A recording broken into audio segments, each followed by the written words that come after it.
Welcome back to the Deep Dive. Today, we are wrestling with something I find, well, fascinating. It's this strategic pivot. The moment a digital entity decides it needs to put boots on the ground. It's a huge step. It is. We're diving into the strategy of the digital culture known as Ushkee, and specifically how it's trying to translate all that online energy into something, measurable, physical. It's a real-world presence. Exactly. And for listeners who might not be deep in the weeds with this, Ushkee is essentially a digital cultural platform. It started in the collector space, building identity online, but now they've realized that's not enough. Right. And that's our mission for this deep dive. We've been looking at their internal notes, their philosophy, and it's really an investigation into the concept of proof. Proof. I like that word for it. Yeah. We're here to analyze Ushkee's strategy for turning that sort of ephemeral digital connection into tangible, real-world action. We need to dissect the actual mechanics of how they bridge that online-offline divide. Okay, let's get right into that, because the core argument in their documents is it's really powerful. It says Ushkee was never meant to just live in the cloud. Never. That was the plan from day one. Digital was the launch pad, not the destination. And the thinking behind this is just, it's so sharp. They understand that if something only lives online, it's just too easy to ignore. Easy to forget, and this is the critical part, easy to doubt. Their notes talk about this inherent lack of stability online. It's like a house built on sand. You see it all the time, right? Platforms rise and fall in a heartbeat. So digital doubt is the problem. And physical proof is the antidote. That's the entire game plan. Real-world activity becomes necessary because it makes the whole thing solid. It solidifies it.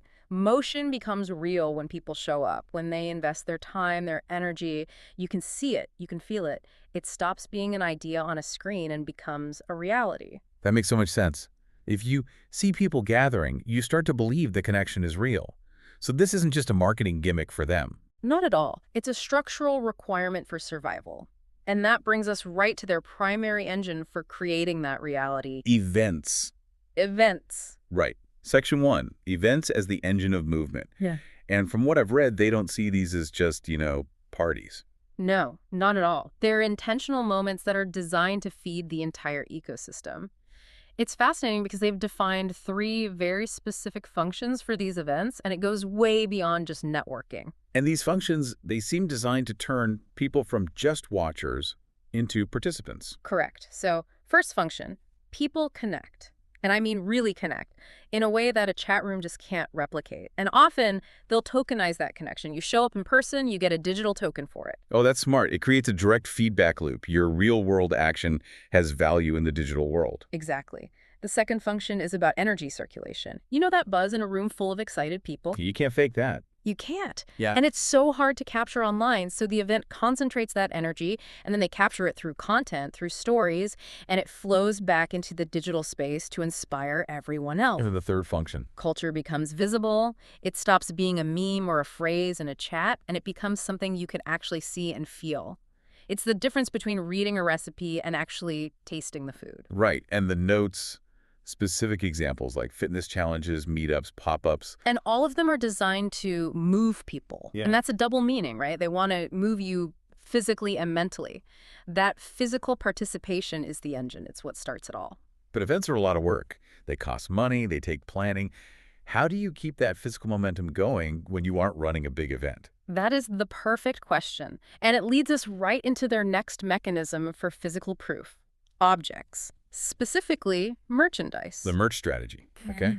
The internal documents describe this as way more than just clothes. It's a signal. It's a signal, and this is where it gets really interesting. It kind of bypasses the normal friction of advertising. When someone decides to wear Ushkee gear, they're creating motion passively.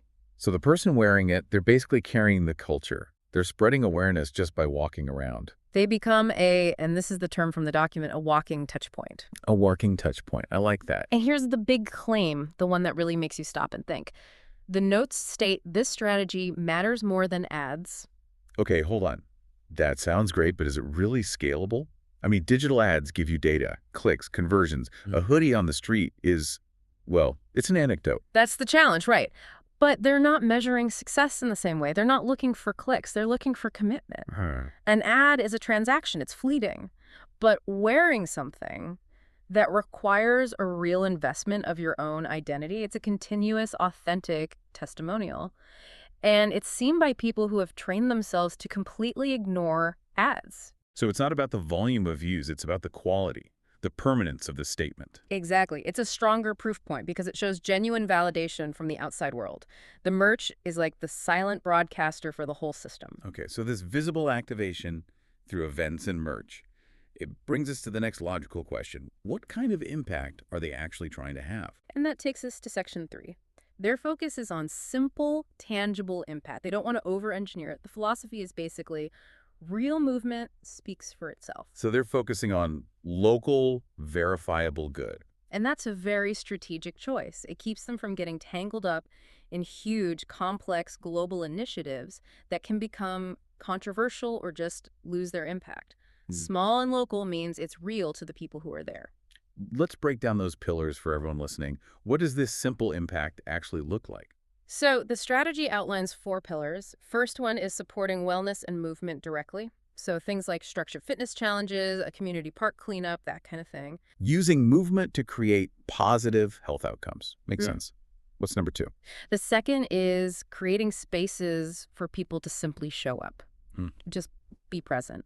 They might sponsor a local hub or just make it easy for members to organize their own small get-togethers. So they're decentralizing the physical space. That's clever. It lets local groups form more naturally. Precisely. The third pillar is about authenticity. They partner with real people and local energy.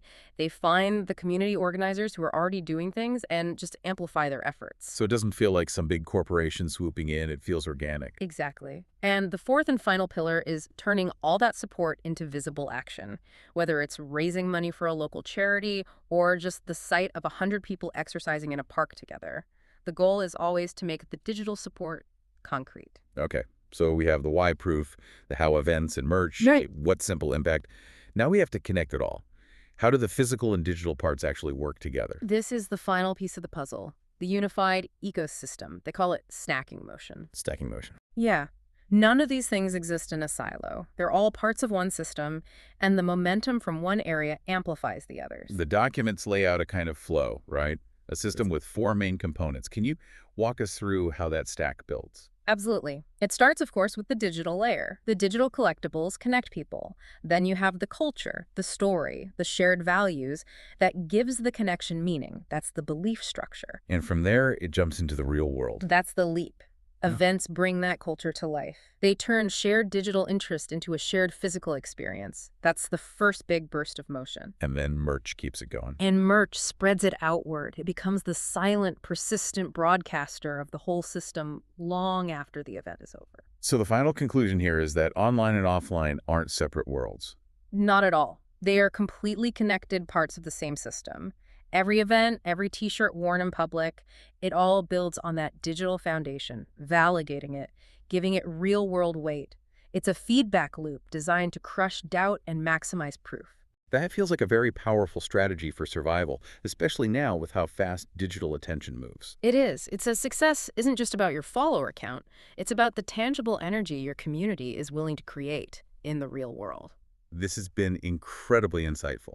So, to summarize for everyone, the components that build belief in the Ushkee model are movement, created by intentional events, broadcast by people wearing merch, all generating visible, local energy. And the key takeaway for you, the listener, is that phrase from their strategy. The real world is where belief is built. That physical weight is what validates the whole digital structure. It's their foundation.